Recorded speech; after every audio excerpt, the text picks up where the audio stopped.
अस्सलाम वालेकुम, मैं हूँ शमा और आप देख रहे हैं मेरा फूड चैनल ज़ायका दिल्ली वाला। आज मैं आप सबके लिए लाई हूँ मुहर्रम स्पेशल दलीम या फिर हलीम की रेसिपी। कोई इसको दलीम कहता है, कोई इसको हलीम कहता है।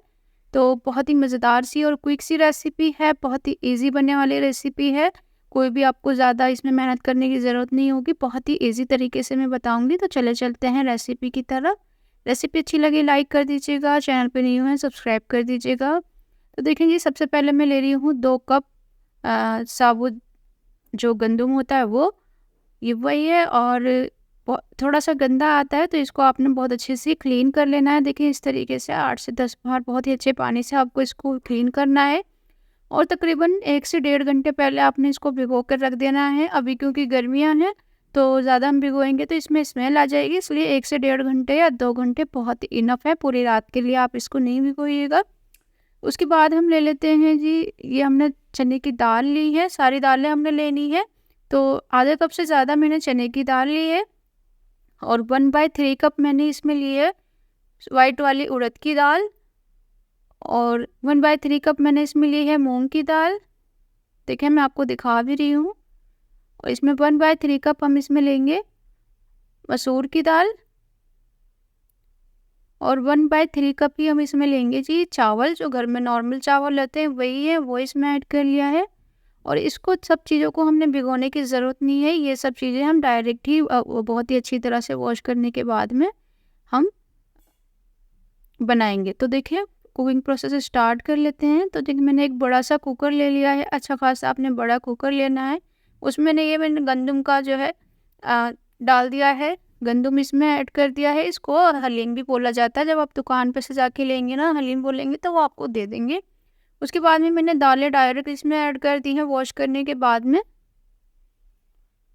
अब इसमें हम कुछ मसाले ऐड करेंगे,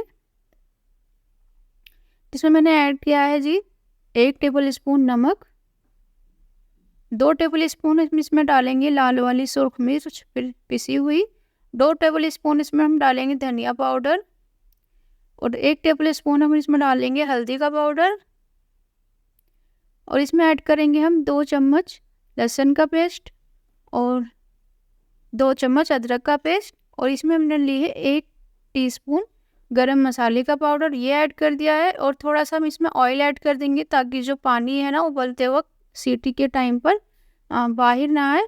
तो देखिए पानी भी इसमें हमने तकरीबन 3 लीटर हमने इसमें पानी ऐड करना है। ये 1.5 लीटर का मेरा जग है तो मैंने 2 जग इसमें भर के डाल दिए, तो टोटल आपने 3 लीटर इसमें पानी ऐड करना है।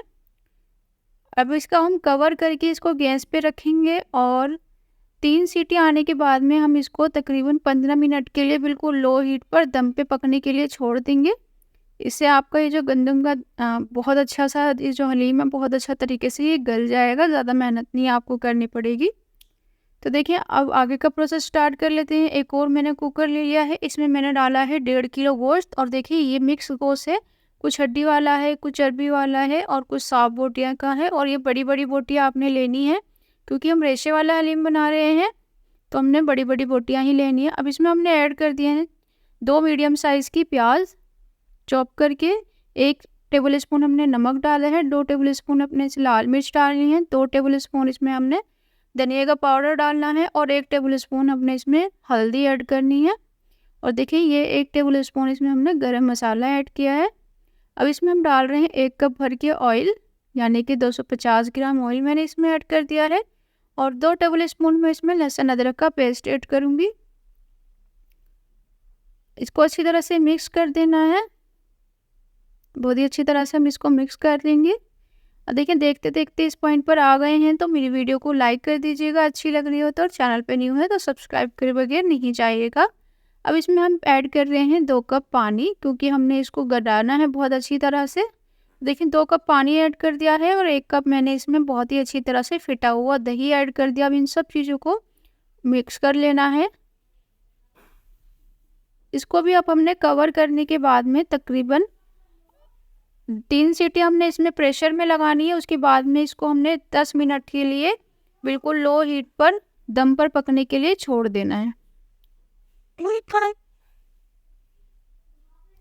तो देखिए इसके हम कवर लगा देंगे और इसको 3 सीटी आने के तक कुक करेंगे। तो देखिए अभी हमने दलीम वाला